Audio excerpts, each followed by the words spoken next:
Before we start, it is important to understand the safety precautions required when working with electricity. Electrical incidents can cause serious injuries and even fatalities. PPE, personal protective equipment, must be worn when working with electricity. Insulated hard hat must be worn when there is possible contact with live electrical wires. Ear defenders and ear plugs prevents damage to the inner ear from loud noises. Safety glasses must be worn when there is potential of exposure from flying particles, light radiation and other interference. Insulated workwear with long sleeve, such as coverall, must be worn. Insulated gloves provide protection against electrical shocks. Insulating boots or dielectric boots provide electrical protection. Equip PPE for the following.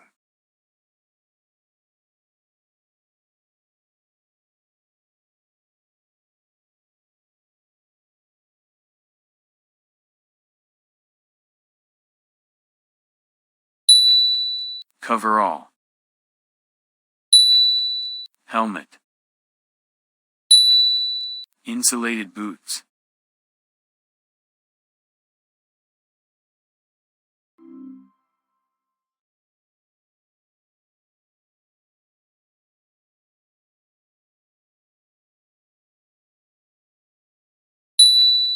ear defender, safety goggles, insulated gloves. Well done. You have equipped the required PPE.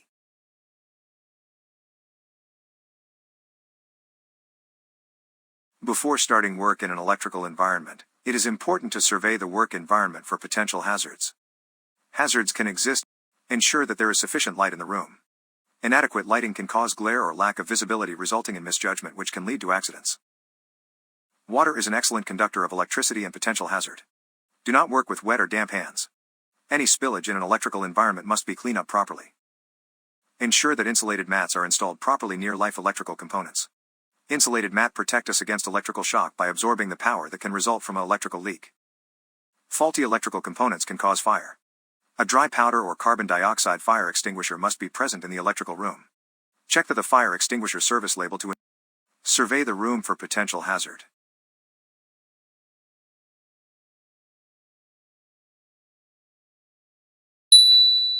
Fire extinguisher due for servicing. Water spillage. Improper installation of insulated mat. Improper installation of insulated mat.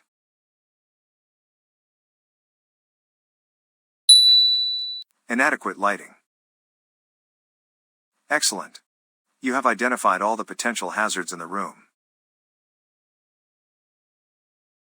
Before shutting down a switchboard, it is important to check the condition of the switchboard to identify faulty components and potential hazards. Ensure that the incoming indicator lights and the outgoing indicator's lights are working. Incoming indicator lights indicates that there is incoming power to the switchboard. Outgoing indicator lights indicate that the switchboard is supplying power to the breakers. The ammeter measures the overall flow of electricity from incoming supply to the outgoing breakers of the switchboard. Test the ammeter by turning the selector switch to different settings to ensure that the readings are within the limits. The voltmeter measures both single and three-phase power from incoming supply to the switchboard. Test the voltmeter by turning the selector switch to different settings to ensure that the readings are within limits. Check the condition of the switchboard for dirt and rust. Dirt and rust can cause low insulation resistance and inadvertently cause electric shocks. Please proceed to switchboard 1 to conduct the following checks.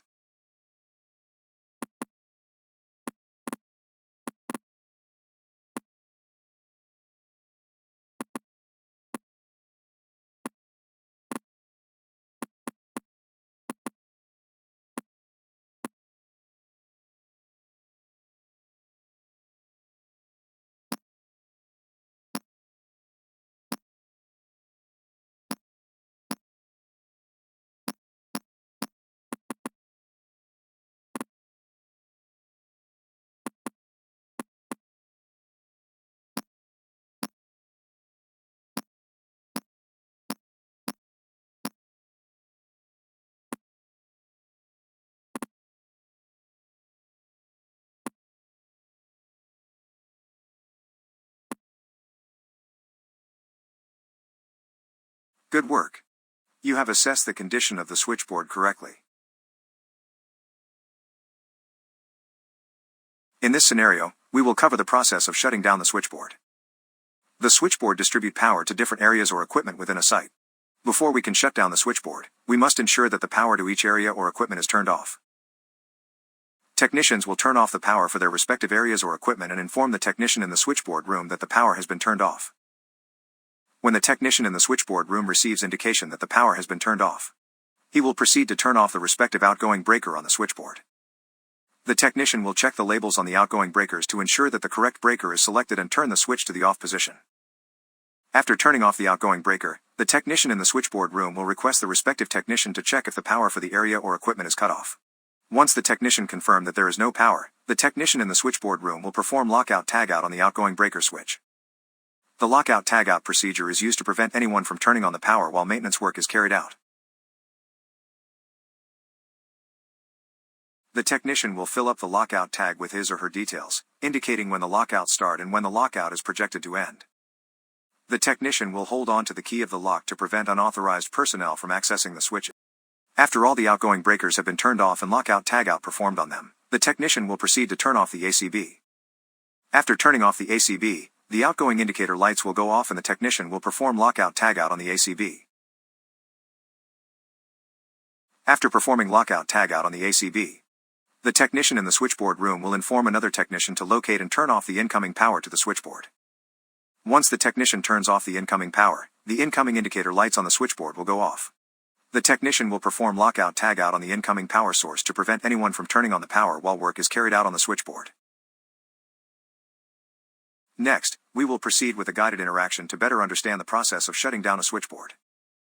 Refer to the checklist and look for indications on where to interact. Please proceed to switchboard 1 for the guided interaction. Fan coil unit 1 has been turned off. Please switch off the breaker switch.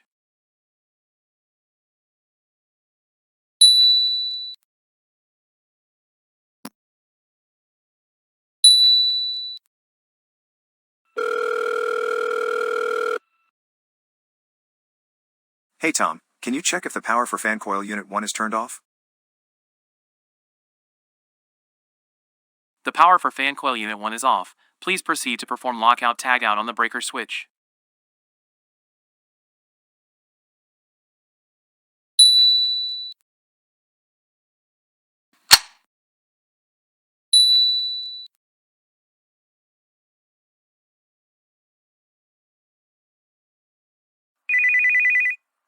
Fan coil unit 2 has been turned off. Please go ahead and turn off the breaker switch.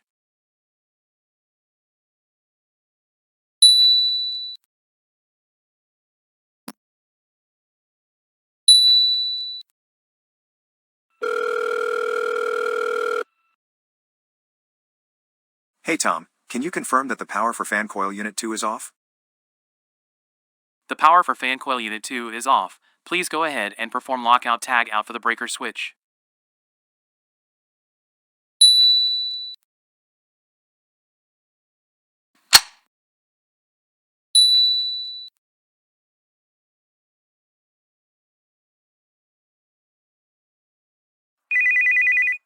The distribution board has been turned off. Please turn off the breaker switch.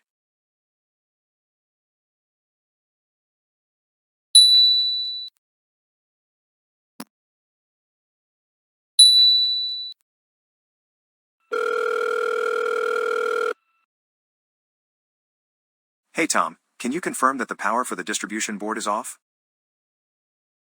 Yes, the power for the distribution board is off. Please go ahead to lock out the breaker switch.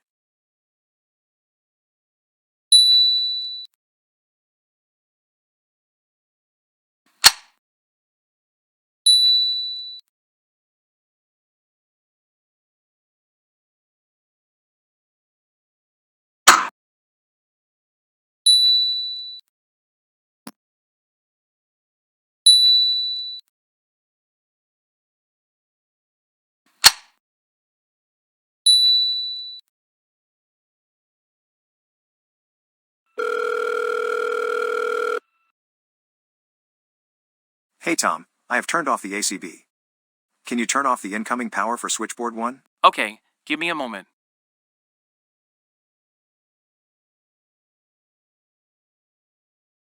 I have turned off the incoming power for switchboard 1. Can you check if the incoming indicator lights are off?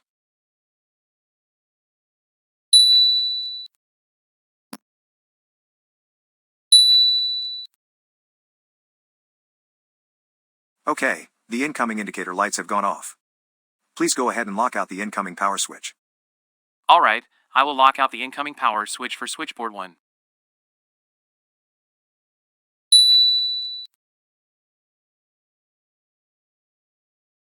Good work. You have completed the scenario for shutting down a switchboard. Please In this scenario, we will perform basic maintenance tasks on a switchboard.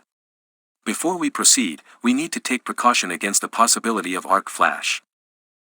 Arc flash is a type of electrical explosion that occurs when a conductive object comes into contact with high-powered energized conductor such as bus.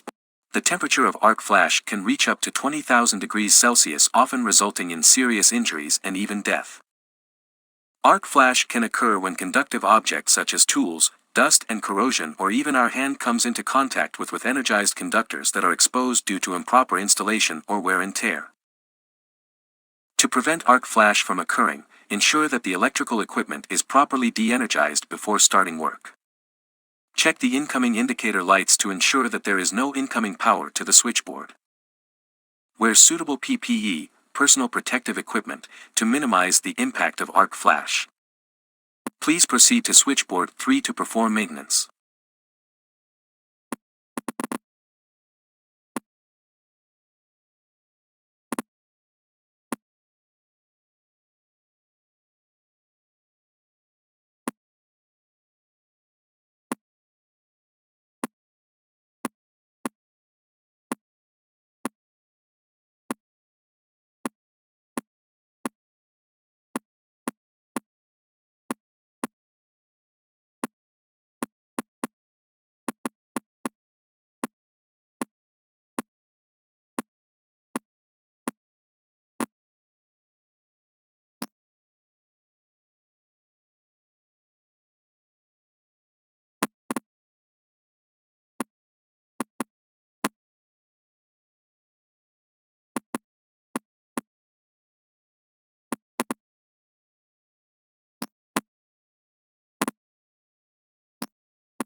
An arc flash has occurred.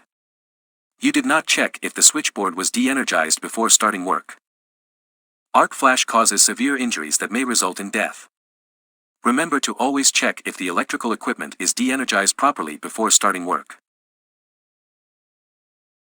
In this scenario, we will perform basic maintenance tasks on a switchboard. Before we proceed, we need to take the temperature. Please proceed to switchboard 3 to perform maintenance.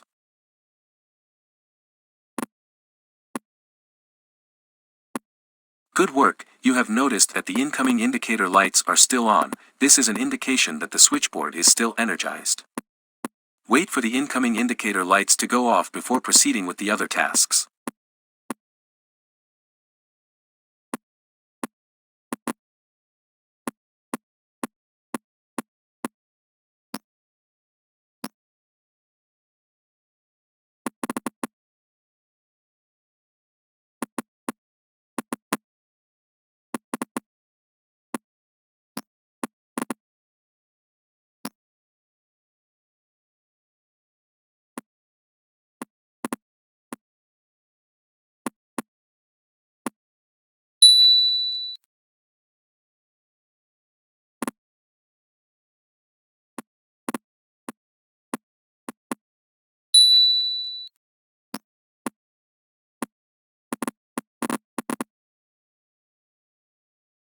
Excellent. You have completed all the tasks correctly. Well done. Excellent. You have completed the electrical switchboard learning package. Thank you for participating. Press the left mouse